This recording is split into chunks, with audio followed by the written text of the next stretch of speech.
recording. There we go. All right, so of course, remember, once you download text tools, you go to Edit, and that's where you just, like I said, you do kind of a Google search, text tools, kind of find where you can download it as a zip. But you go to Edit, Preferences, right, Add-ons, and remember, you can just hit Install. When you go to Install, you just find where that zip file is at, right, wherever you downloaded it. Usually it's in the Downloads, and you'll see there's Text Tools Blender, right? Hit Install Add-on. In this case, I've already got it installed. And you see if I scroll down in the add-on section, you'll see it's checked on down here, text tools, right? So I always make sure UV Magic's on as well. And things like UV Layout is actually on by default as well. So just kind of a couple of those add-ons are great to have on just to help you with some UV unwrapping stuff. In this case, we're just going to focus on UV unwrapping our creature's body today since we've finished the retoppling phase of it. So I'm just going to go to Outliner, turn off Quad Gear Visibility. Now, obviously, there's a lot of ways you can explore UV unwrapping stuff. You can do it in half, which is what we're going to do. That does sacrifice asymmetry for texturing, right? Having said that, though, you can always repack it, and I will show you that briefly as well whenever we get done with it. We might not be quite done with that and may have to finish this up a little tomorrow. But for film, they'll actually use UDIM, where they'll and Blender supports UDIM, where they'll actually use those multiple quadrants in the UV editor for just sections of the model. And they won't have overlapping UVs, so they can have unique texturing on all parts of the model. There's absolutely nothing wrong with that. That's what film does. Video games often, not always, it depends on the asset you're making. If it's fairly symmetrical, they'll just kind of sacrifice the asymmetry for efficiency, right? By leaving the UVs on top of each other, what happens is you get the texture to act twice as big as it is because it's the same texture on both sides of the model. So instead of having to paint like an 8192 to get that level of resolution, you can paint a 4096, right? So it is kind of one of those things where you can do that, right? You can kind of have the same texture on both sides. Now, that does mean you can't have asymmetrical texturing. So the texture has to be the same on both sides because the UVs are on top of each other. There's nothing wrong with that either. It does give you more bang for buck. It will make your texture look a lot bigger than it actually is. This has tended to be a video game trick to maximize efficiency, but you do sacrifice asymmetry. So there's really no right or wrong if you have your UVs totally laid out to not be on top of each other, or if you do. It's different needs for different purposes, basically. All right. So in this case, we're going to go to 3 for edge mode. And in this case, you can see it looks like I kind of accidentally got this welded up here on the top. Let me maybe see if we could unweld that. Let's just go 3 for face. Remember, if you double left click on close to an edge, it'll select the face loop in that direction.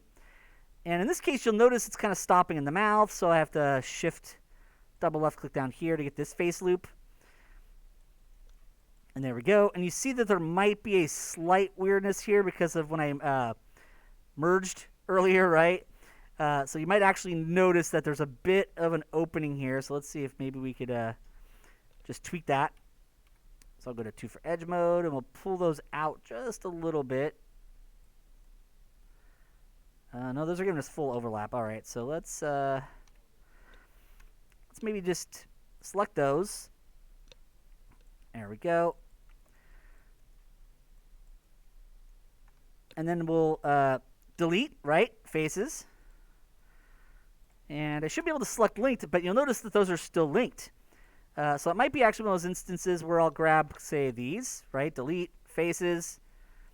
And then, of course, we can select linked, right? So you can always just kind of select kind of a face loop down one half of the center.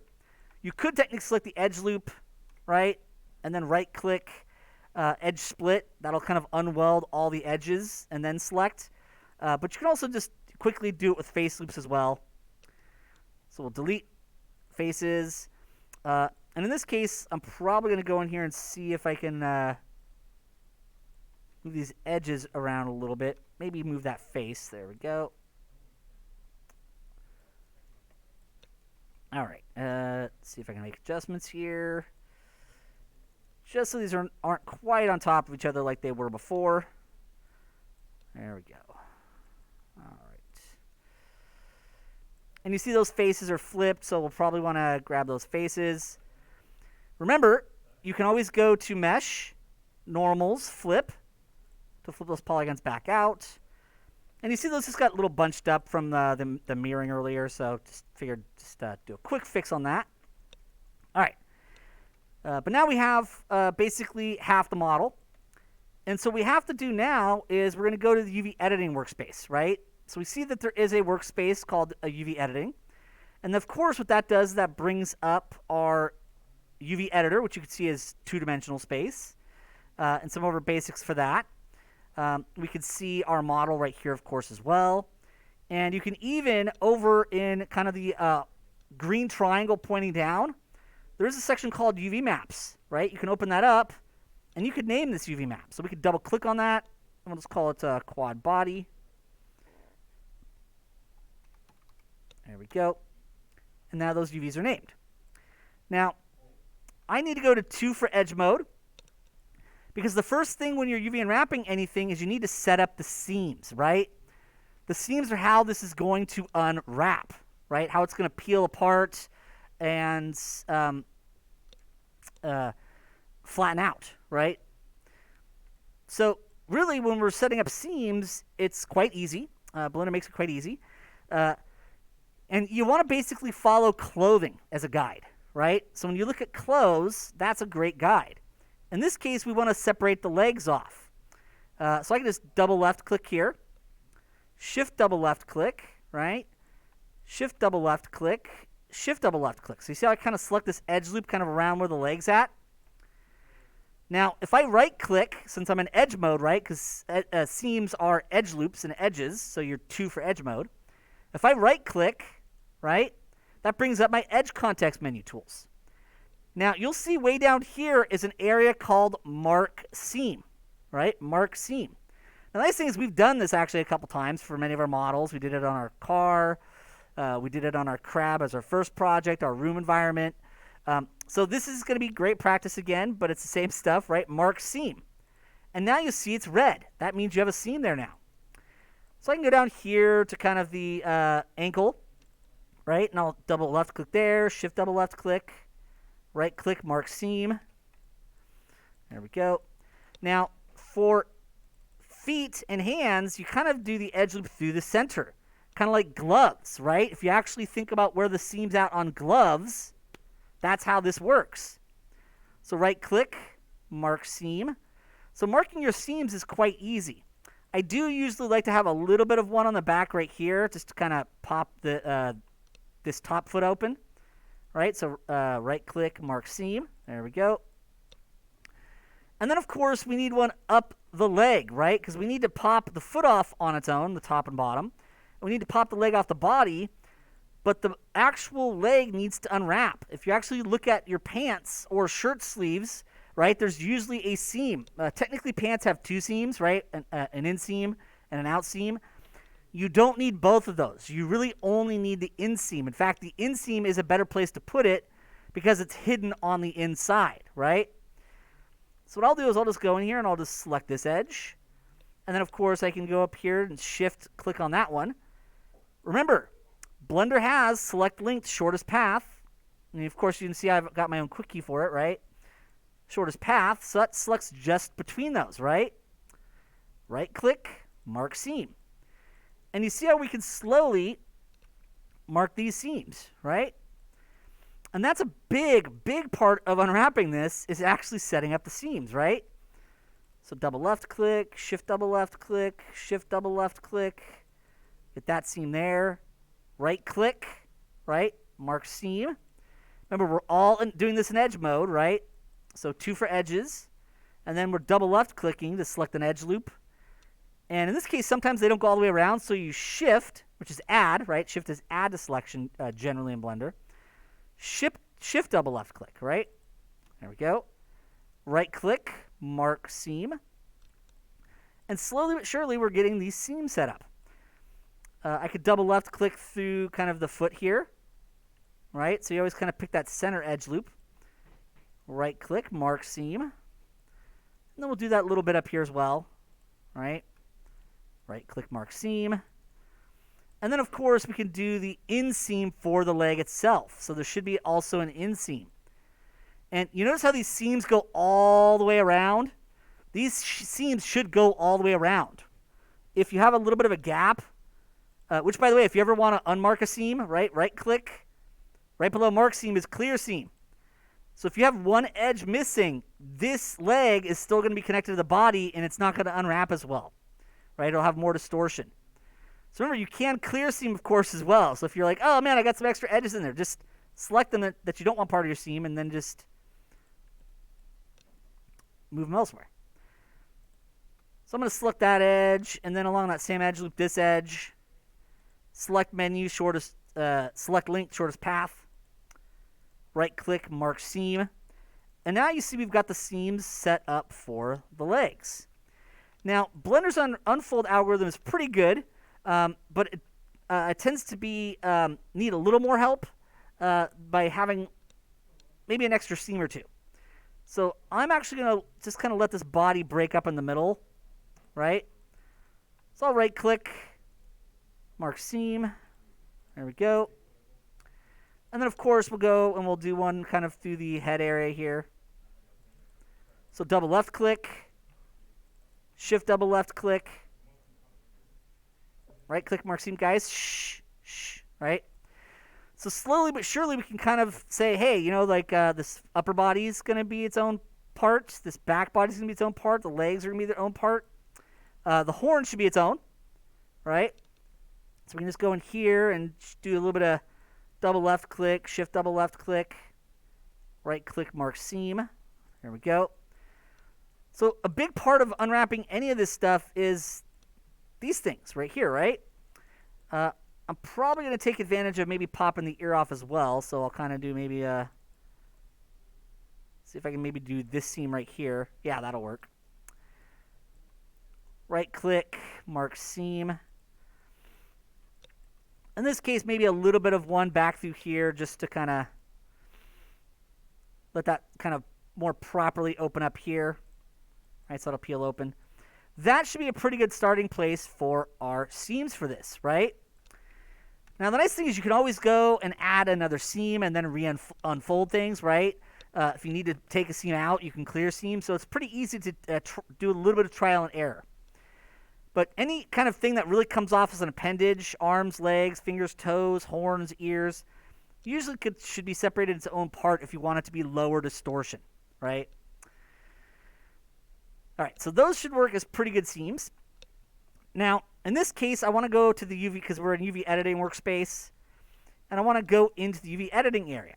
And you'll notice there's a little red V right up here. It's kind of right next to the magnifying glass. So we click on that, and you'll see that there is text tools right here.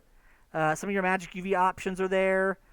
I want to do a preview texture, a checker map for this. And I want it to be larger, so I'm going to go up to the size preset pull down. And we'll do a 2048. That should be okay for us.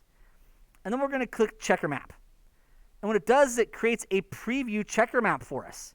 In fact, if we go to shading, you'll see that's exactly what it did, is it just kind of created that texture grid that Blender could do on its own. It's just that automatically did it for us, plugged it into the color channel and everything. And we could see when we look at this, particularly if we go to 4 for object mode, remember, we're looking for something that looks pretty checkerboard. So that's not ideal, but it's better than this. That is a mess, right? If your UVs look like this, they're wrong in that area, right? So we're looking for that checkerboard look. And it should be as checkerboard as possible. In fact, the best UVs on this right now are right here, because see how that checkerboard looks quite good? It doesn't have to be perfect. It doesn't have to be zero distortion, right? Texture painting, sculpting, particularly 3D texture painting, can compensate a decent amount for distortion. So what we're looking for is low distortion, right? Low distortion. It doesn't have to be zero, but low. And that's pretty low distortion. That's obviously bad distortion. So you can see these starting UVs for this are horrible, right? They're bad. But what's cool about text tools is the very fact that it does give us this cool little checker map preview. We can do preset sizes. If you open up UVs, you see how we can kind of do that rectify to make things like if it's a rectangle shape to make it straight. We don't really need this on a creature body, but for like pipes, hoses, rectify can be cool.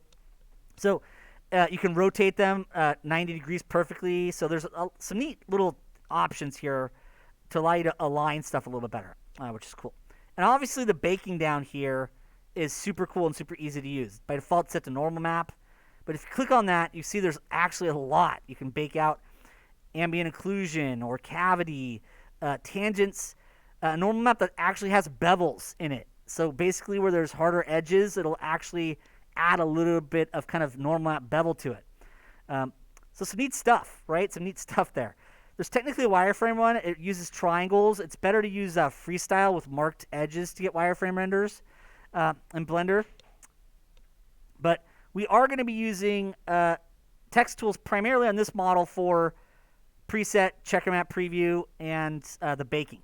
So good to have text tools just for that reason alone, that you get some of these extra neat little things in text tools that are cool. So in this case, I've got the seam set up. And what I'm going to do now is I'm going to go to 3 for face mode, right? 3 for face mode. Control A, right? Because if you go to the select menu, Control A is select all. I now want to go to the UV menu, right? See, there's a menu called UV because we're in the UV editing one. And now what we want to do is we want to unwrap. So see how there's an unwrap menu area here? And you'll see that we have cube projection and cylinder projection and sphere if we want it to be, right? So you do have some cool extra automated stuff here, but we want unwrap. And you'll see what it does is it goes in here and it peels each island out. And you notice by actually making sure there's a few more seams, you notice how that's looking pretty good. That's low distortion. So for me, Blender's unwrap algorithm is a good one. I do feel like Maya's is slightly better. Not a lot better, slightly better. But if you add an extra seam or two just to make it a smidge easier on this unwrap algorithm, you're going to get a great result right off the bat. It does have a nice live unwrap feature, which I wish Maya had, right? So there's actually a live unwrap feature in Blender that's really, really cool. I'll probably wait to show that to you guys. Well, I'll show you probably a little bit here today. But there you go. And you see how much better that is? So if I undo, that's what the stock UVs look like. Horrible, right? Not checkerboard-like. That's what the preview texture does for us. The moment we go to UV, though, unwrap, it's going to use those seams to basically peel this geometry out and flatten it out like a bearskin rug. Except, of course, a bearskin rug that's cut into a couple of parts, right? So we unwrap. And now, all of a sudden, you see those UVs are now in much better shape. And in fact, if you put your cursor in the UV space, 1 still works for selecting vertices. 2, your tweak tool still works, so all your tools work in here. You can rotate these, scale them, so all your normal tools work in here. Tweak can still be used on them. 3, 4 is cool because 4 allows you to select the islands. And you see that that's basically what it did, right? That's kind of the back here. That's kind of the front. That's the face, right? There's the horn. So you can see that this has done a pretty good job for us, right? If you want, you could always go into Text Tools UV Layout. And we could say, I like to always do a sample for text and then hit apply. And it kind of, particularly we select everything in here, Control A. Apply. It'll kind of resize them a little bit. If you want to try to pack it a little better, you might go to UV Pack Islands. And that can kind of repack them for you. But I find that no packing works perfect, so usually I just go in here and do a little bit of adjustment. But if you find that you have to play around with some distortion a little bit, like you see it kind of maybe that toe, it's not bad. That'll actually still work pretty well. But one of the things you could do is you can come in here. I'll hit W for move. Remember, 4 for object, that way you can select whole shells. W for move to move them. And you see how that is the top one. And you just see how these kind of toes feel a little bit squashed compared to what they look like visually here. So one of the cool things you could do that I kind of wish Maya could do is there's something called live UV unwrap. So if you go to UV menu here, you'll see it's called live unwrap. And see how it's a checkbox? So what you can do is you can turn that on, right? And then the live unwrap's on. And what you could do is I usually go to my tweak tool for this. and 1 for vertices. And what I can do is I can go in here and I can start to select vertices. Left click, shift left click. And you see I'm kind of putting some down here kind of for the ends of the toes. I usually put one in between the toes as well. And then usually the back ends here. And if you right click, right, your UV context menu comes up and there's a feature called pin, right? Pin. And now you'll see that those are red. But what's really cool, because live unwrap is on, and I've now pinned a few of these. If I have the tweak tool on, right? Q can toggle through all tools, tweak. Watch what happens when I drag one of those red guys. You notice how you can move that pin? But you notice how the other pins stay where they're at? And so what this does is this gives us the ability to adjust that. And you see how the distortion's a little bit less? So just by selecting vertices and then right-clicking the pin and making sure that live unwrap's on, you can actually come in here and adjust these a bit to get a little bit lower distortion, right? So I can kind of pull these toes out so that they're a little bit less stretched. So not only will the pins keep areas from moving, but then you can move the pins, and that will affect the other things as well. Isn't that neat? I wish Maya had this, right? The stock unwrap algorithm of Maya is a little bit better, but Blender's is pretty good. But you have things like live unwrap, which are super easy to use. This is a feature that Moto has also that was super easy, which I loved. So if you need to make minor adjustments, live unwrap is pretty awesome. And what's cool is I can go back in here, and I'm in vertex mode, so I can hit Control-A to select all vertices. And then I can right-click, unpin, and now you'll see those are unpinned, right? And you can always go and turn live unwrap off. Now, I'm not done with those because I feel like we could come back and do a little bit more tweaking on this tomorrow. But you see how we've got a great start to UV unwrapping this, right? We can already see that this is in pretty darn good shape, right? We'll probably do a little bit of check on the other toes and feet, maybe a smidge on the face. But even without tweaking, you had some fairly good UVs that would work fairly well. But if you spend an extra couple minutes, just minor tweaks to maybe a little bit to the face, a little bit to the toes, it'll be even better, right? So we can see at the end of the day that Blender's UV unwrapping tools and setups, particularly if you have text tools and you know the tools well, are pretty darn user-friendly, pretty easy to get excellent results. UV unwrapping is it's not the sexiest thing, but it's not terribly hard actually either, right? And it doesn't take a long time. All right, so that'll be a great place to stop for today's video, and then we'll come back and we'll finish it up tomorrow.